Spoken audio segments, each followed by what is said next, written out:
पुराने समय की बात है। एक समृद्ध राज्य, शक्तिशाली राजा और उसके अपार खजाने। लेकिन राजा में एक बड़ी कमजोरी थी। वह अत्यंत स्वार्थी और निर्दयी था। क्या हुआ जब उसकी ही प्रजा उसके खिलाफ खड़ी हो गई? क्या धन और सत्ता उसे बचा सके? जानिए इस रोमांचक और प्रेरणादायक कहानी में। बहुत समय पहले राज्य प्रतापगढ़ में राजा वीरेंद्र सिंह का शासन था। उसके पास अपार धन, विशाल सेना और एक सुंदर महल था। लेकिन उसकी एक बुरी आदत थी।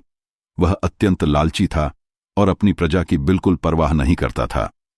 राजा का मंत्री आचार्य हरिदेव कई बार समझाता, महाराज, प्रजा दुखी है, कर कम कर दीजिए। लेकिन राजा हंसकर कहता, मंत्री जी, राजा का काम है लेना देना नहीं। धीरे धीरे राजा ने कर बढ़ा दिए। गरीब किसान भूख से मरने लगे, व्यापारी पलायन करने लगे और पूरा राज्य कंगाली की ओर बढ़ने लगा। एक दिन गांव के एक बुद्धिमान वृद्ध महेश दास राजा के दरबार में पहुंचे और बोले, महाराज, प्रजा भूखी मर रही है, कृपया करों में छूट दें। राजा ने क्रोधित होकर कहा, मुझे अपनी प्रजा के दुख से क्या लेना? अगर कोई कर नहीं देगा तो उसे कारागार में डाल दिया जाएगा। महल के सैनिकों ने महेश दास को पकड़ लिया और अंधेरे कालकोठरी में डाल दिया। लेकिन इस घटना के बाद राज्य में विद्रोह की लहर उठने लगी। राजा को परवाह नहीं थी, क्योंकि उसे अपनी सेना पर भरोसा था। लेकिन क्या सेना भी उसका साथ देगी? कुछ ही महीनों में राज्य की हालत और बिगड़ गई। अब सिर्फ गरीब ही नहीं, बल्कि राजा के सेनापति और मंत्री भी असंतुष्ट हो चुके थे।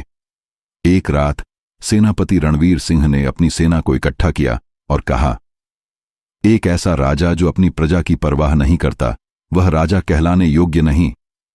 प्रजा और सेना ने मिलकर विद्रोह छेड़ दिया। राजा को जैसे ही यह समाचार मिला, वह महल छोड़कर भागने लगा। वह अपनी सबसे कीमती सोने और हीरे से भरी संदूकें लेकर जंगल की ओर भागा। लेकिन तभी डाकुओं के एक झुंड ने उसे घेर लिया।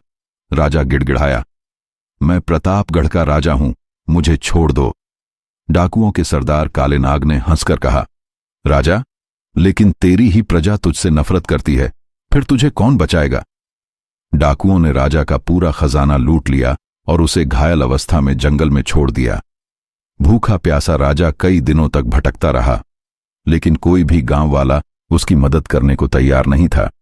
जो राजा कभी अपार धन संपत्ति का मालिक था, आज एक टुकड़ा रोटी के लिए तरस रहा था। कई दिनों बाद एक बूढ़े साधु ने उसे जंगल में देखा और पूछा, तू कौन है और इस हालत में क्यों पड़ा है? राजा रोने लगा और बोला, मैं राजा वीरेंद्र सिंह हूं, लेकिन अब मेरे पास कुछ भी नहीं बचा। साधु ने कहा, याद रखो, राजा वह नहीं जो सिंहासन पर बैठता है, बल्कि वह जो अपनी प्रजा का ख्याल रखता है। अब राजा को अपनी गलती का एहसास हुआ, लेकिन अब बहुत देर हो चुकी थी। उधर प्रजा ने महेश दास को नया राजा बना दिया और पूरा राज्य फिर से समृद्ध होने लगा। यह कहानी हमें क्या सिखाती है? सिर्फ धन और सत्ता ही सब कुछ नहीं होती। जो प्रजा का सम्मान नहीं करता, उसका अंत बुरा होता है। राजा वही होता है जो न्याय और दया से शासन करे। दोस्तों, अगर आपको यह कहानी पसंद आई हो तो इसे लाइक करें, अपने दोस्तों के साथ शेयर करें और the great story x channel को सब्सक्राइब करना न भूलें।